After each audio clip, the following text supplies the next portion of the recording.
मेरी 14 साल हसीन साले कुछ दिनों के लिए हमारे घर रहने आई। मैं जिसे बच्ची समझ रहा था वो तो पूरी आग निकली। मेरी बीवी हॉस्पिटल में अपनी माँ के साथ दाखिल थी, इसीलिए मेरी सास रात को मेरी साली को मेरे पास छोड़ गई। मैंने इसे बच्ची समझकर अपने साथ सुला लिया कि कहीं वो नए घर में डर ना जाए, लेकिन उसने तो आधी रात को मेरे साथ ही रात के 12 बजे के करीब मेरे कमरे का दरवाजे पर दस्तक हुई तो मैं जान गया कि मेरी साली निदा ही होगी, क्योंकि वो इस वक्त पूरे घर में अकेली थी और वो पहली दफा हमारे घर रहने के लिए आई थी, तो शायद इसे रात के इस पहर डर लग रहा था। जैसे ही मैंने दरवाजा खोला तो ये देखकर मेरी हैरत की इंतहा न रही कि वो नीम बरहाना सी नैटी पहने दरवाजे पर खड़ी थी। मुझे देखते ही कहने लगी कि अरशद भाई, मुझे आपके घर में बहुत खौफ महसूस हो रहा है, क्या मैं रात आपके साथ आपके कमरे में गुजार सकती हूँ? मेरी नजर में तो निदा एक 14 साल की बच्ची थी, लेकिन मैं पहली बार उसे यूं देख रहा था। वो तो किसी गुलाब की कली की तरह तरोताजा थी। 14 साल की उम्र में ही इसका बदन भरपूर जवान हो गया था। कमरे में मध्यम रोशनी होने के बावजूद भी नीम बरहाना नेटी में इसके जिस्म का हर हिस्सा वाजा नजर आ रहा था। वो मेरी बीवी की छोटी बहन थी। यही सोचकर मैंने इसके वजूद से नजर चुराई और इसे सोने के लिए सोफे पर तकिया रखकर दे दिया और खुद बेड पर लेटकर मोबाइल चलाने लगा। मेरी शादी को 5 साल होने वाले थे और मेरी शादी के वक्त निदा एक 9 साल की बच्ची थी। मेरा अपने ससुराल बहुत ही कम जाना होता था, इसलिए मैं निदा को अभी तक बच्ची ही समझ रहा था। लेकिन मुझे क्या खबर थी कि वो तो पूरी क़यामत बन चुकी है। मैं मोबाइल मगन था और निदा सोफे पर बेचैन लेटी थी। रात के इस पहर मोबाइल पर भी एक से बढ़कर एक सामान सामने नजर आ रहा था, जिसकी वजह से मेरे सोए हुए जज्बात जाग रहे थे। मैंने रात को आवाज देकर पूछा कि कोई मसला है क्या? निदा कहने लगी कि अरशद भाई, ये सोफा बहुत छोटा है और मेरे पाँव सोफे से बाहर जा रहे हैं, जिसकी वजह से मैं सही तरह से लेट नहीं पा रही। निदा की बात सुनकर मैंने कहा कि ठीक है निदा, तुम बेड पर आ जाओ, मैं सोफे पर बैठ जाऊंगा। निदा जैसे ही बेड पर आई तो मैं अपना तकिया लेकर उठने लगा, लेकिन निदा ने मेरा हाथ पकड़कर रोक लिया और कहने लगी कि अरशद भाई, आप क्या सारी रात बैठे ही रहेंगे? मेरे साथ यही बेड पर सो जाएं, मुझे कोई परेशानी नहीं होगी। मेरे लिए निदा के जिस्म से नजरें हटानी मुश्किल हो रहा था। मैंने बहुत मुश्किल से निदा की बात मानकर दूसरी तरफ करवट बदल ली और मोबाइल चलाने लगा। मुझे पता ही नहीं चला कि कब मेरी आंख लग गई। अभी मुझे सोए हुए कुछ ही देर गुजरी थी कि अचानक ही मेरी आंख खुली और मेरे रोंगटे खड़े होने लगे। मैं सोच भी नहीं सकता था कि जिसे मैं ये कम उम्र बच्ची समझ रहा हूँ वो तो पूरी शराब है। हर गुजरते पल के साथ मेरे दिल में जज्बात का तूफान ठाटे मारने लगा था, लेकिन मैं बहुत मुश्किल से खुद पर काबू पा रहा था। लेकिन फिर निदा ने मेरे साथ कुछ ऐसा किया कि मेरे कदमों तले से जमीन निकल गई और ना चाहते हुए भी मैं इसकी बात मानने पर मजबूर हो गया। मेरी और सबा की शादी को 5 साल गुजर चुके थे और इन 5 सालों में ऐसा कोई दिन नहीं था जब सबा ने मेरी खिदमत में कोई कसर छोड़ी हो। मेरी और सबा की पहली मुलाकात कॉलेज में हुई थी और हम दोनों एक दूसरे को पहले ही नजर में पसंद आ गए थे। हम दोनों को प्यार मोहब्बत का सिलसिला बढ़ते बढ़ते शादी तक पहुंच गया था।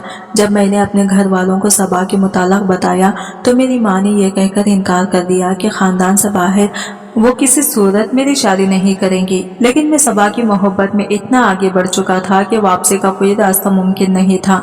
इसके बगैर तो एक पल भी गुजारा करना मुश्किल था। हम दोनों अपनी ही मोहब्बत में सारी हुदूद पार करते हुए तमाम रिश्ते कायम कर चुके थे। कॉलेज में जाने के बाद हम दोनों एक दूसरे का हाथ पकड़कर वापस बाहर निकल जाते और कॉलेज के पीछे बने हुए छोटे छोटे होटलों में एक दूसरे के साथ वक्त गुजारते। मैंने अपनी माँ को मनाने की बहुत कोशिश की, लेकिन वो किसी भी सूरत में इस शादी के लिए राजी ना हुई और मैंने सबा के साथ भागकर शादी कर ली। जब मेरे माँ बाप को इस बारे में इल्म हुआ तो उन्होंने मुझे घर से ही निकाल दिया, क्योंकि मैं कोई नौकरी नहीं करता था और ना ही मेरी कोई कमाई थी। और जब सबा के घर वालों को इस बारे में पता चला तो वो भी हमारी शादी के खिलाफ हो गई और वजह यही थी कि मैं कुछ भी नहीं कमाता था। बहुत मुश्किल से मैंने सबा के घर वालों को राजी करके रुखसती ले ली थी, लेकिन सबा के घर वालों ने हमसे मिलना जुलना खत्म कर दिया था। काफी अरसे तक मैं और सबा कानून वाली जिंदगी गुजारते रहे, लेकिन जैसे ही मेरी नौकरी लगी और मेरे हालात कुछ बेहतर हुए तो सबा ने अपने घर वालों से मिलना जुलना शुरू कर दिया। लेकिन अब वो लोग मुझे बिल्कुल भी पसंद नहीं थे, क्योंकि जब मुश्किल हालात थे तो उन्होंने मुझे नहीं अपनाया था और इसीलिए मैं सबा के घर ना जाने के बराबर जाता था, साल में 1 या 2 दफा। इसलिए मैंने सबा की छोटी बहन निदा को कभी सही से देखा भी नहीं था, ना ही मैं इस बात से वाकिफ था कि वो अब 14 बरस की यह खूबसूरत लड़की बन चुकी है। खुदा ने हमें औलाद की नेमत से कई सालों तक महरूम रखा था और बहुत ज्यादा इलाज कराने के बाद अब सबा हमारे बच्चे को जन्म देने जा रही थी। मेरे घर वाले तो थे नहीं, इसलिए मजबूरन मुझे सबा के माँ को बुलाना पड़ा और जब हम सबा को हॉस्पिटल लेकर गए तो डॉक्टर ने बताया कि सबा को 1-2 दिन हॉस्पिटल में दाखिल रहना पड़ेगा। प्रेगनेंसी के इस अरसे में सबा को बहुत सी बीमारियां हो चुकी थी, इसीलिए इसका केस काफी मुश्किल था। सबा के वालिद कहीं शहर से बाहर गए हुए थे, इसलिए सबा की वालिदा ने इसकी छोटी बहन को मेरे पास हमारे घर में छोड़ दिया क्योंकि वो इसे अकेला नहीं छोड़ सकती थी। मैं बहुत अरसा बाद सबा की बहन निदा को पहली दफा देख रहा था और मैं इसको देखकर हैरान रह गया था। मैं तो सबा की खूबसूरती का ही दीवाना था, लेकिन इसकी छोटी बहन तो इससे कहीं ज्यादा खूबसूरत थी और इसे देखकर मैं सबा को भूल गया था।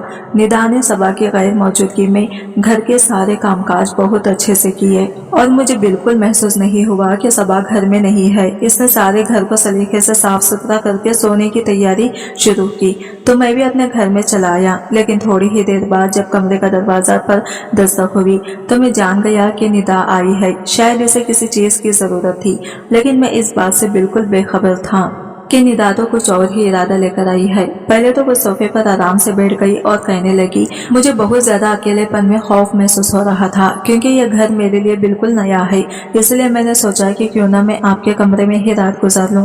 मैंने निदा से कहा कि अच्छा, क्या जो तुम चली आई ये तुम्हारा अपना ही घर है, तुम यहाँ आराम से सो सकती हो। लेकिन निदा को यूं नींद बराना लेटी में देखकर मेरी नजरें बार बार उसके जिस्म का तवाफ कर रही थी। निदा मेरे चेहरे पर नजरें जमाए बहुत ही तवज्जो से मुझसे बात कर रही थी। वो आहिस्ता आहिस्ता मुझे बता रही थी कि जब इसने मुझे पहली बार देखा था तो मैं पहली ही नजर में इसे बहुत अच्छा लगा था।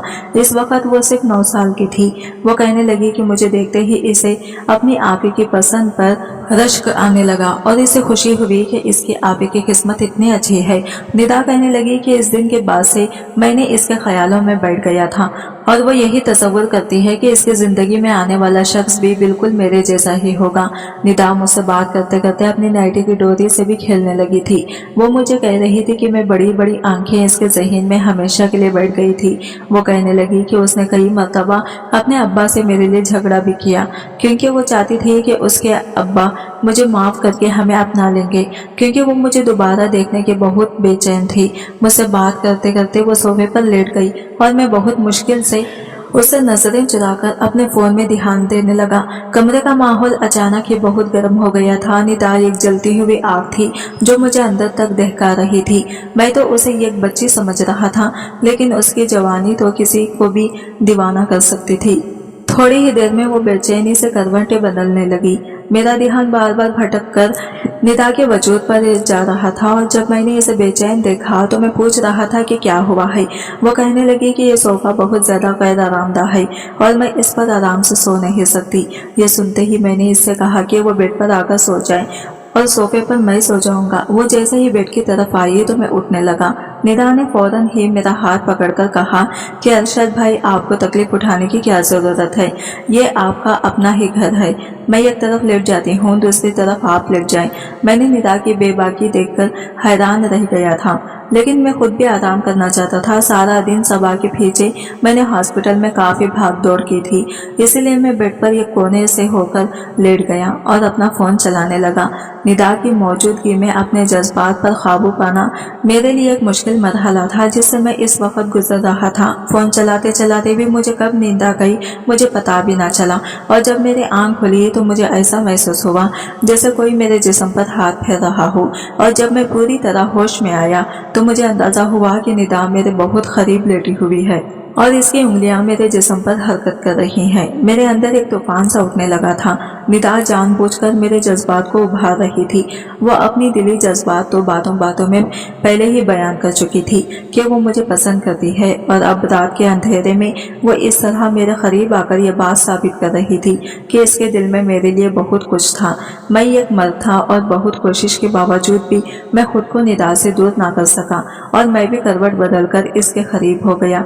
निदा तो जैसे इस बात का इंतजार में थी।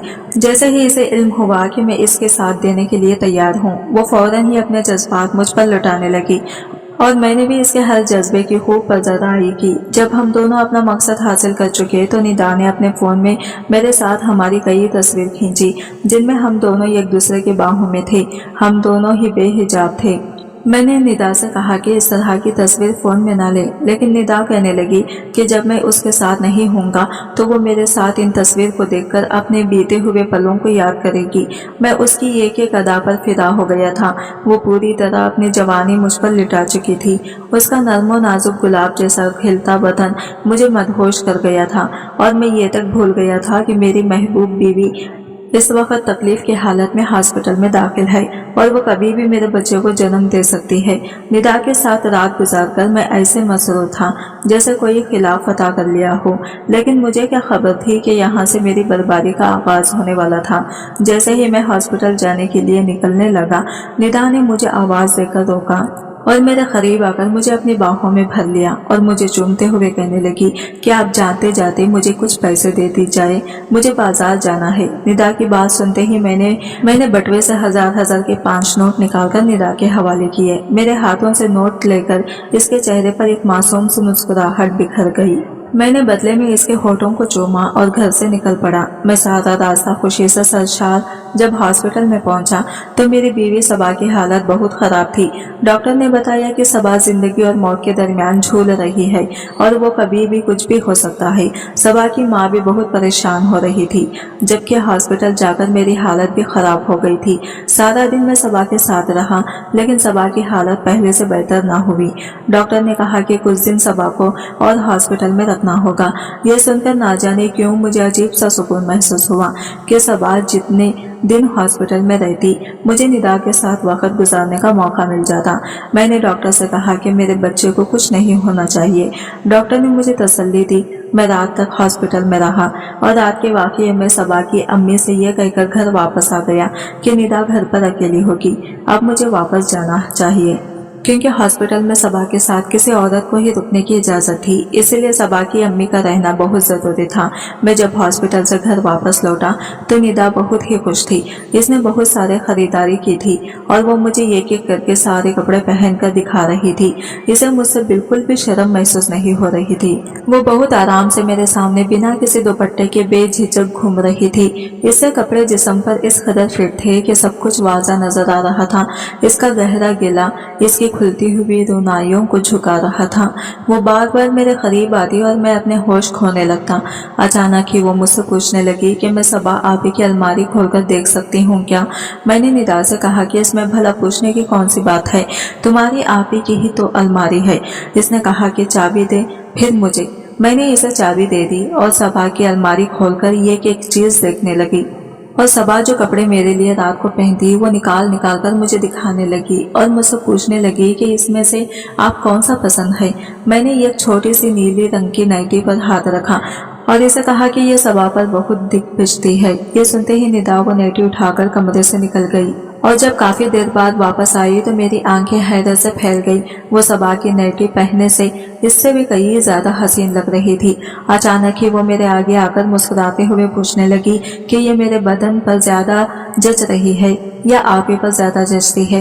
ये सुनते ही मैंने इसे अपने बाहों में भरा और बहुत मोहब्बत से इससे कहा कि ये तुम्हारे दोदिया बदन पर बहुत खूब लग रही है। सबा तो ये पहनकर इतनी अच्छी नहीं लगती जितनी तुम लग रही हो। मैंने इसके हाथ में पकड़ा मोबाइल लेकर साइड पर रख दिया और खुद में उस पर अपनी मोहब्बत लुटाने लगा। इसे इस नाइटी में देखकर तो मैं बिल्कुल ही बेकाबू हो गया था। मैं सोच भी नहीं सकता था कि 14 साल की उम्र में कोई लड़की इतनी हसीन देवती भी हो सकती है। लेकिन निदा तो हुस्न की सारी हदें पार कर रही थी। इसका पूरा ही बदन बहुत हसीन था और मैं हर गुजरते पल के साथ इस पर हावी होता जा रहा था। सारी रात इस पर अपने जज्बात लुटाने के बाद जब मैं सुबह हॉस्पिटल पहुंचा तो मुझे पता चला कि मेरी बीवी ने अभी एक मुर्दा बच्चे को जन्म दिया है। ये सुनकर तो मेरी हालत खराब हो गई। मेरी बीवी की हालत भी बहुत ज्यादा खराब थी और डॉक्टर इसे ठीक करने की पूरी कोशिश कर रहे थे। शाम तक सबा की हालत कुछ बेहतर हुई तो इसे हॉस्पिटल से छुट्टी मिल गई। मुझे अपने बच्चे का इंतकाल का बहुत दुख था। मैं सबा को संभालते हुए घर ले आया। सबा को देखकर निदा का चेहरा उतर गया था। इसने एक अजीब सी नजर सबा पर डाली और कमरे में चली गई। मैंने सबा को कमरे में लाकर लिटा दिया। मैंने सबा को कमरे में लाकर लिटा दिया। इसकी अम्मी ने मुझे सबा की दवाइयों से मुताल्लिक़ आगाह किया। मैं सबा की अम्मी के साथ बाहर लॉन्च में बैठा इनकी बात सुन रहा था। जब मैंने निदा को सबा के पास जाते हुए देखा, मुझे कुछ खौफ महसूस हुआ, लेकिन मैं जानता था कि निदा ऐसी कोई बात सबा के आगे नहीं कहेगी। थोड़ी ही देर में निदा वापस आई और अपनी माँ से कहने लगी कि चले अम्मी, अब हम घर चलते हैं, और वो दोनों अपने घर वापस चले गए। मैंने निदा को आखिरी बार अलविदा नजरों से देखा, क्योंकि मैं जानता था कि अब हम दोनों का मिलना बहुत मुश्किल है। निदा को जाता देखकर मैंने एक ठंडी आह भरी थी। थोड़ी देर बाद जब मैं दूध का गिलास लिए अपने कमरे में पहुंचा तो सुबह गुमसुम सी बैठी हुई थी। मैंने इससे कहा कि कोई बात नहीं, अगर एक औलाद चली भी गई तो हमें अल्लाह दोबारा औलाद से नवाजेगा। मेरी बात सुनकर सबा ने मुझे बहुत अजीब नजरों से देखा और कहने लगी, जो मैंने खो दिया है इसे दोबारा पाना मुमकिन ही नहीं। सबा के लहजे ने मुझे चौंका दिया था। मैंने इसके आगे ही बैठ गया और इसे कहने लगा कि ऐसी बात क्यों कर रहे हो। सबा कहने लगी कि निदा मेरी सगी बहन नहीं है, बल्कि वो मेरी फूफू की बेटी है, जिसे फूफू के इंतकाल के बाद अब्बा हमारे घर ले आई थी। लेकिन निदा को बचपन से ही मुझसे बहुत नफरत थी, क्योंकि घर में हर चीज मेरी थी और इसे हर वो चीज चाहिए होती जो मेरे पास होती। अब आपने कभी इसे किसी चीज की कमी महसूस ना होने दी, लेकिन इसके बावजूद भी वो मुझसे हसद में मुब्तला रही। इसकी नजर हर इस चीज पर होती जो अब्बा मेरे लिए लाते या जिसे मैं पसंद करती। जब मेरी तुमसे शादी हुई तो तुम मेरे घर आना जाना नहीं करते थे और मुझे इस बात की तसल्ली थी कि वो तुम पर अपनी नजरें नहीं जमाएगी, लेकिन मुझे अंदाजा नहीं था कि वो मेरे हज़र में इतनी आगे बढ़ चुकी थी कि इसने तुम्हें मुझसे छीनने के लिए वो सब कर दिया जिसके बारे में सोच भी नहीं सकती थी। सबा की आंखों से आंसू बह रहे थे और वो मुझसे कह रही थी कि निदा ने जाने से पहले मुझे वो सारी वीडियो दिखा दी है और सारी तस्वीर भी दिखा दी है जिनमें हम दोनों एक साथ। सबा की बात सुनकर मैं सदमे में आ गया था। निदा ने सब कुछ जानबूझकर एक मकसद के तहत किया था और मैं इसके हाथों खिलौना बन गया था। सबा की आंखों में मेरे लिए सिर्फ और सिर्फ नफरत बाकी बच गई थी। इसने अपनी औलाद भी खो दी थी और शौहर भी। मैं सबा के आगे शर्मिंदगी से सर झुका गया था जब सबा ने मुझसे कहा कि वो जाते जाते मुझसे मेरी नीली नेटी मांग कर ले गई है, क्योंकि वो तुम्हें मुझसे ज्यादा इसके बदन पर जचती हुई दिखाई देती है। मुझे लगा था जैसे सबा के लफ्जों ने मुझे जमीन में जिंदा गाड़ दिया हो। वक्त जज्बात के हाथों में अपनी पूरी जिंदगी हार गया था और अब कभी सबा के आगे नजर उठाकर जिंदगी नहीं गुजार सकता था। निदा ने कुछ ही वक्त बाद मुझे ब्लैकमेल करने का सिलसिला शुरू कर दिया था। वो मुझसे हर बार एक बड़ी रकम का तकाजा करती और मेरे ना देने के कहने पर वो मेरी तस्वीर वायरल करने की धमकी देती। मैं जिसे 14 साल की एक सीधी सादी मासूम बच्ची समझ रहा था, वो दरअसल एक फितना थी जिसने मेरी पूरी जिंदगी बर्बाद करके रख दी थी। मेरा और सबा का ताल्लुक बिल्कुल मुर्दा हो गया था, क्योंकि सबा अब मुझे सिर्फ और सिर्फ नफरत की निगाह से देखती थी। बखत, लज्जत और मजे ने मुझे कहीं का नहीं छोड़ा था। आज की वीडियो कहानी आपको कैसी लगी कमेंट करके जरूर बताइएगा, और वीडियो अच्छी लगी है तो लाइक शेयर जरूर कीजिएगा, हमारे चैनल को सब्सक्राइब करें फ्रेंड्स। मिलता है अगले वीडियो के साथ, तब तक ले बाय बाय, टेक केयर, अल्लाह हाफिज।